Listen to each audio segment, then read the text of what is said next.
جیسے کہ ہمیں پتہ ہے، ہمیں نے پہلے اس کی علامات میں ایک چیز پڑھی ہے کہ جی مریض جو ہوتا ہے اس کے تعلقات جو ہوتے ہیں وہ خراب ہو جاتے ہیں۔ شیزوفرینیا کا مریض جو ہوتا ہے غیر حقیقی سوچوں کی وجہ سے، منفی سوچوں کی وجہ سے اس کے جو تعلقات ہوتے ہیں وہ عزیز و اقارب رشتہ داروں کے ساتھ خراب ہو جاتے ہیں۔ وہ ہر ایک کے خلاف نفرت رکھنا شروع کر دیتا ہے، کیونکہ اسے لگ رہا ہوتا ہے یہ سب لوگ اس کے خلاف سازشیں کر رہے ہیں۔ تو نفسیاتی سماجی تربیتی پروگرام اس شیزوفرینیا کے مریض کو اس طرح سے اس کی تربیت کرتی ہے کہ وہ اپنے عزیز و اقارب اور رشتہ داروں کے ساتھ حسن سلوک سے پیش آنا شروع ہو جاتا ہے۔ اس کے علاوہ تھرڈ اس کا مقصد جو ہوگا سماجی نفسیاتی تربیتی پروگرام کا، وہ یہ ہے کہ جی یہ مریض کو دوائی کھلانے میں اس کا اہم رول ہے۔ جب ہمیں پتہ ہے کہ مریض نے ایک اپنی شیزوفرینیا کے مریض نے ایک اپنی دنیا بسا لی ہوتی ہے، منفی سوچوں کی وجہ سے اسے لگتا ہے کہ جی وہ بالکل ٹھیک ٹھاک ہے، اس کو کچھ نہیں ہوا، پوری فیملی جو ہے وہ شاید ٹھیک نہیں ہے، پوری دنیا ٹھیک نہیں، وہ تو بالکل ٹھیک ٹھاک ہے، اس لیے وہ کس چیز کی دوائی کھائے؟ وہ دوائی نہیں کھانے پر رضامند ہوتا ہے، وہ دوائی نہیں کھا رہا ہوتا۔ لیکن سماجی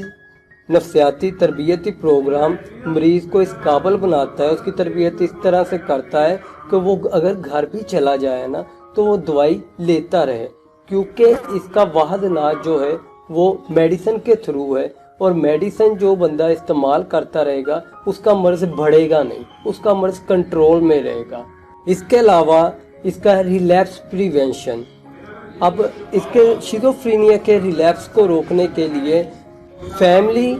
کو اس طریقے سے تربیت دی جاتی ہے کہ وہ جا کے شیزوفرینیا کے پیشنٹس کے ساتھ گھر میں محبت سے پیش آئے، اس کی جو منفی سوچیں ہیں ان کو اچھے طریقے سے ہینڈل کرے، ان کی تربیت اس طریقے سے کی جاتی ہے جس سے وہ اس قابل ہو جاتے ہیں کہ اپنے مریض کے غصے کو بھی ایک پوزیٹیو وے میں ہینڈل کرنے کے قابل ہو جاتے ہیں، اور پوزیٹیو وے میں اس کا رزلٹ نکلنا شروع ہو جاتا ہے، اور کافی حد تک وہ مریض کی جو علامات ہیں اس کو کنٹرول کرنے کے قابل ہو جاتے ہیں۔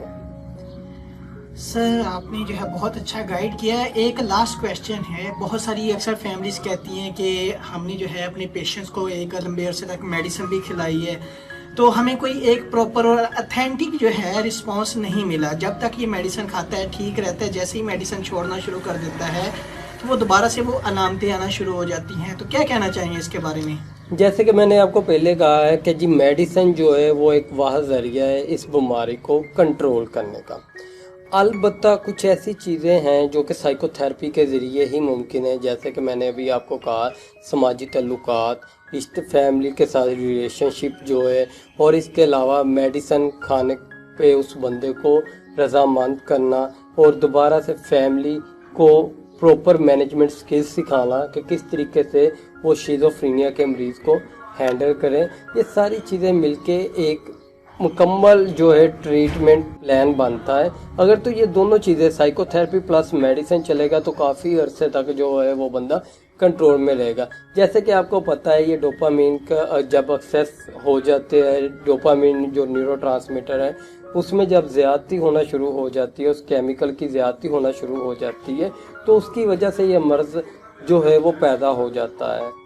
اور اس کی وجہ سے ہم غیر حقیقی وہموں کا شکار ہو جاتے ہیں، ہمیں رائٹ اور رونگ میں فرق کرنا کا پتہ نہیں چلتا، ہم اپنی دنیا میں رہنا شروع ہو جاتا ہے۔ تھینک یو سر خرم، آپ نے جو ہے اچھا نالج شیئر کیا ہمارے ساتھ اور آڈینس کے ساتھ۔ اگر آپ لوگوں کا کوئی بھی کسی بھی قسم کا کویشچن ہو تو آپ جو ہے ہمیں واٹس ایپ کر سکتے ہیں، کمنٹ باکس میں پوچھ سکتے ہیں، یا پھر جو ہے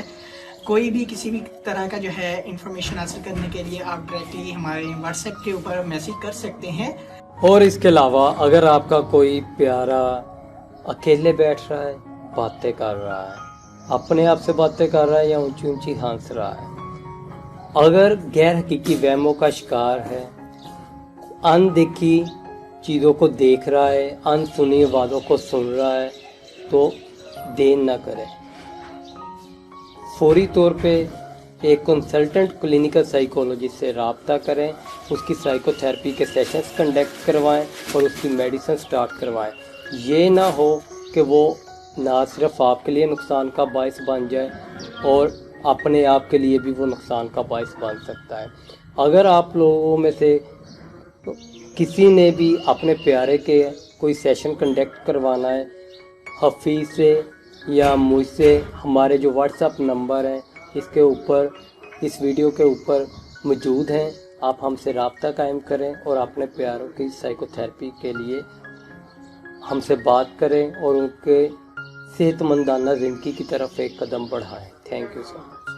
اور انشاءاللہ ہم ملتے ہیں ایک نئی ویڈیو کے ساتھ۔ اوکے، اللہ حافظ، اللہ نگہبان۔